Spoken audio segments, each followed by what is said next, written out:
how to invest your money in South Africa. Did you know that there's a rapid increase in the Google search terms for investment, how to invest, and money in the past recent years for South Africans on Google Trends?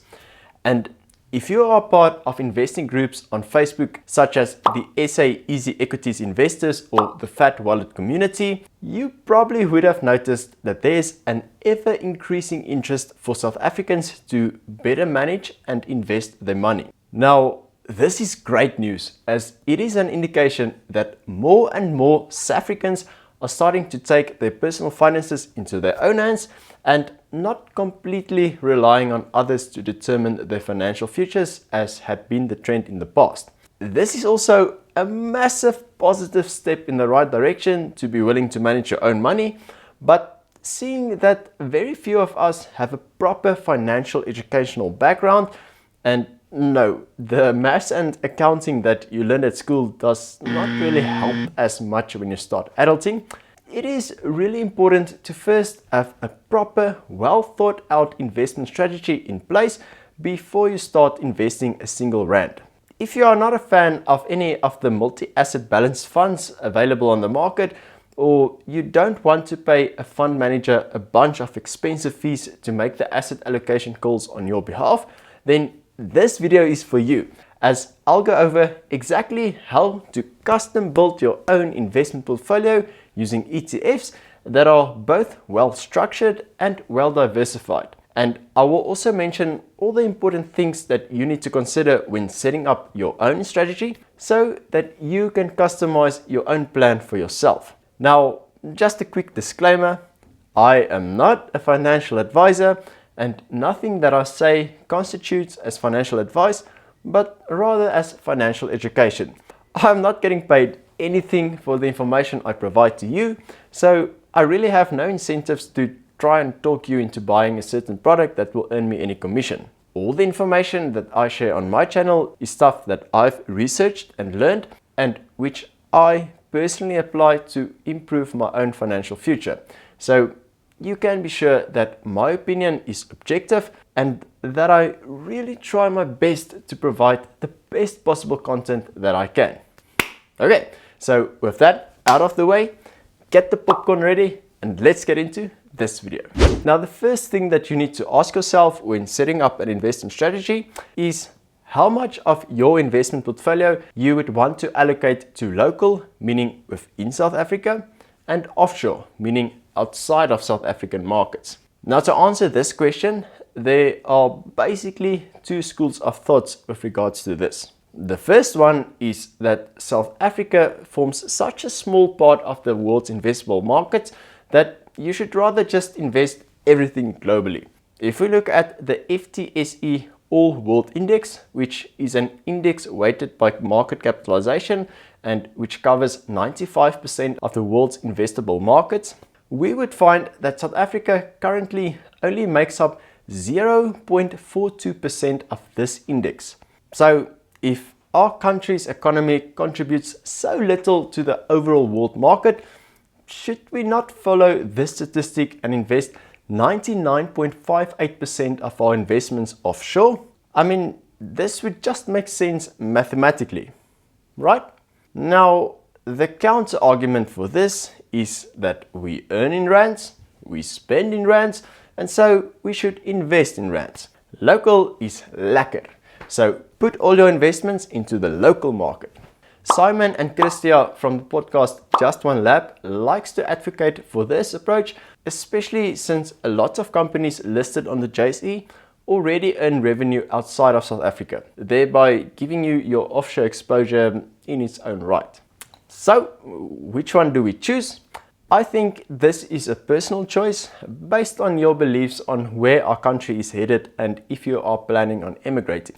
Most financial experts in South Africa will recommend a split of 70% local and 30% offshore, hence why retirement annuities are structured this way, meaning according to Regulation 28, which only allow you to invest up to 30% of your RA outside of South Africa. For me, personally, I like to keep things simple and will thus cut it right down in the middle with 50% local and 50% offshore. Now the next thing to decide on is what types of asset classes you would like to include in your investment portfolio. The four broad asset classes are equities, also known as shares or stocks, property, bonds and cash. If you do not yet know how each one of these works, then go check out these videos.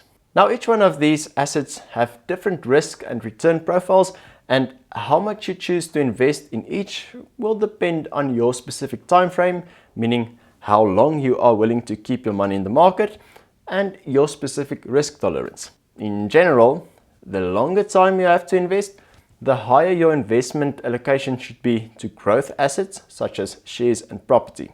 If you don't yet know how to determine your specific asset allocation, then make sure to check out this video, as it is absolutely really important that you get this right from the get-go, as your whole investment future will basically be built upon the foundation of these asset allocations. As an example, I am only 26 years old, so I have a very long time period available to invest, and I also believe that I have a higher risk tolerance than most other people.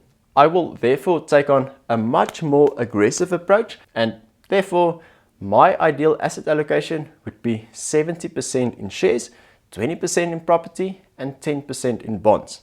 Note that I am excluding my 3 to 6 month emergency fund from this allocation, which, by the way, you should have in place before even thinking of starting to invest. And if you don't know why this is the case, then make sure to check out this video over here. Okay, so combining my local offshore split with my desired asset allocation, I will arrive at the following asset allocation target: 35% local equity, 35% global equity, 10% local property, 10% global property, 5% local bonds, and 5% global bonds.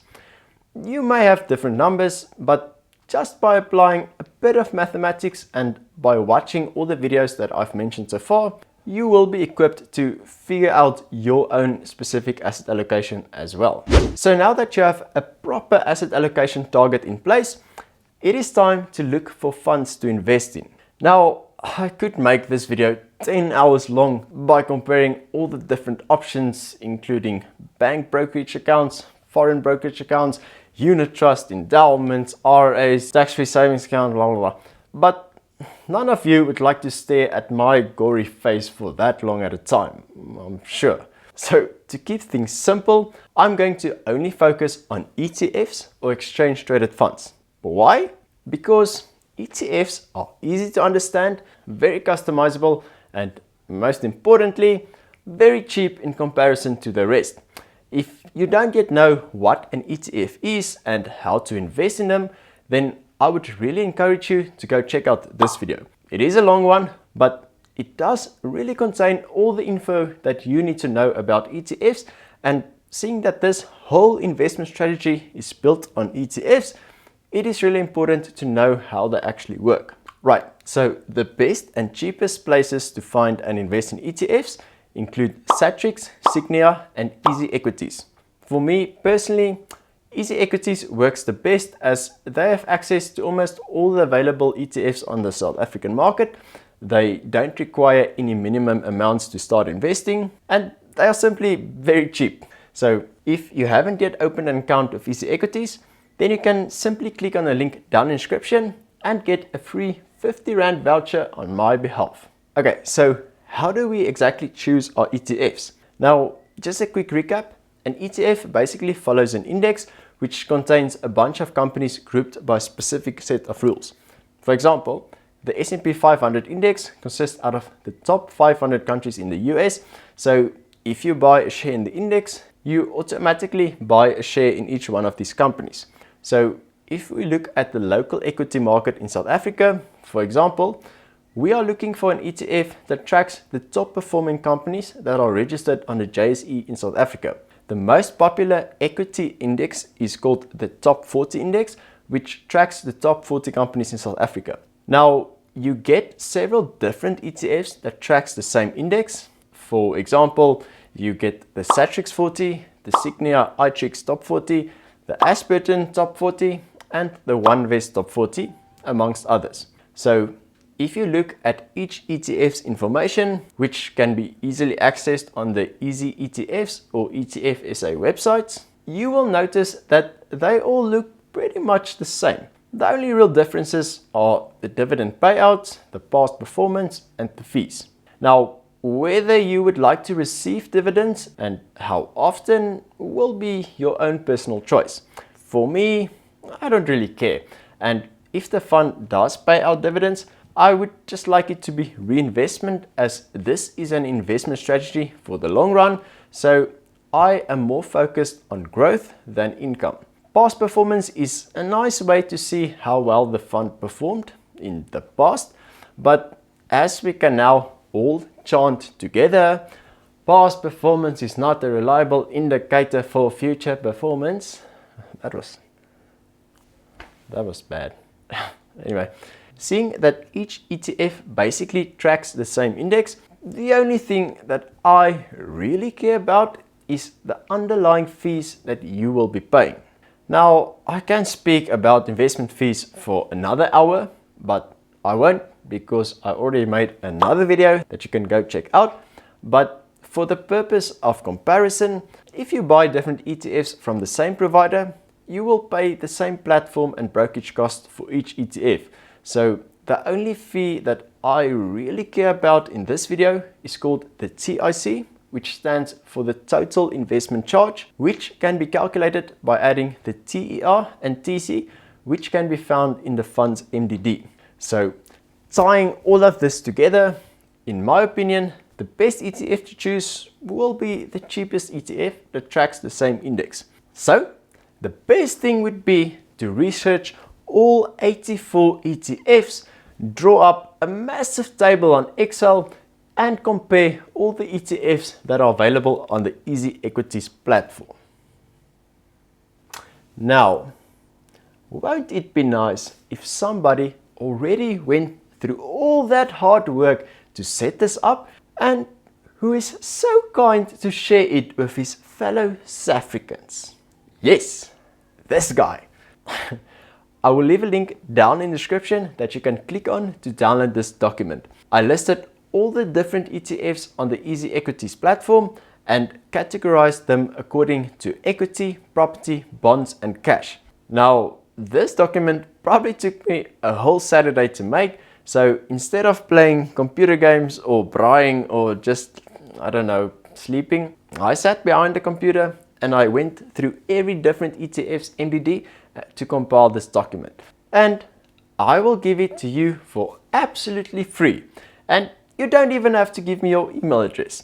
All I ask is that you simply like this video so that the YouTube algorithm can push it out to more people, so that we can help more South Africans take control of their own personal finances. Okay, so let's quickly wrap this up. For local equity, the winner will be Satrix 40 ETF with a TIC of 0.12%. For local property, the winner will be OneVest SA Property ETF with a TIC of 0.31%. For global property, the winner will be Signia iTrix Global Property ETF with a TIC of 0.26%. And for global bonds, the winner will be the OneVest Global Government Bond ETF with a TIC of 0.4%. Now, for global equity, there is something to take into consideration first. You would ideally want a fund that has exposure to both developed and emerging markets, spread across the large cap, mid cap, and small cap sectors as much as possible. Now, finding one fund that is enough diversified to include all of these sectors can become quite tricky and frankly quite a lot of work to research. But again, luckily someone else has already done the heavy lifting. Now, this time it was not me. I will link to an article down in the description from the Go Freedom blog that you can go check out, where the author basically compares many large indices in the world in an excellent presentation to help us understand which fund has exposure to which areas. But luckily, CoreShares made this whole process a lot easier by bringing out the CoreShares Total World Stock Feeder ETF in April, which basically invests in over 9,000 companies spread out between the large, mid and small cap sectors in both the developed and emerging markets, making it arguably one of the best diversified global ETF funds available on the market, with a rather cheap TIC of 0.29%. And lastly, when looking at local bonds, I also like to split my allocation halfway between normal SA government bonds, such as the Satrix SA Bond ETF with a TIC of 0.25%, and inflation-linked bonds, such as the Satrix ILBI Bond ETF with a TIC of 0.25%, which basically gives me an average TIC of 0.25%. Quick maths. This allows me to take advantage of both types of bonds and provide some diversification in its own right as well. Now, if you don't yet know the difference between these two types of bonds, then make sure to go check out this video. Alright, so to summarize all of this, my target investment portfolio allocation will look something like this. All you have to do now is decide how much money you have available to invest, allocate the amount according to each percentage, and then buy that amount from the corresponding ETF on the Easy Equities platform. Rinse and repeat this process every single month. Stick to your long-term strategic asset allocation targets and don't listen to the noise in the market. If you do this, then I am positive that you will have a well-diversified portfolio that will have a great chance of providing an excellent return in the long run. Now again, this is only my approach, backed by many months of research and careful consideration. But again, I'm a vet, not a financial advisor or asset manager. This is by no means the only way to invest, and I am not claiming that this is the best way either. This is the strategy that I follow personally, and so far it has performed quite well. If you are closer to retirement or you have a much lower risk tolerance than I have, then you will need to have a higher allocation to bonds and cash and a lower allocation to equity and property. So make sure to customize your own investment strategy by applying the principles mentioned in this video, and if you want to make sure that you are on the right path, then rather run it by a qualified financial advisor. In the end, what and how much you decide to invest is all your own personal decision. There is no right or wrong answer as long as you are comfortable with the possible risks and have done your due diligence to research and understand what you are putting your money towards. If you are completely new to this whole investing thing, then all of this might have sounded quite overwhelming at first, and it might take you some time and practice to DIY your own asset allocation, and that really is okay. Luckily, Easy Equities provide a free demo account with 100,000 Rand that you can use to first test out these strategies, and once you are comfortable enough that you know what you are doing, you can start investing some of your own monies.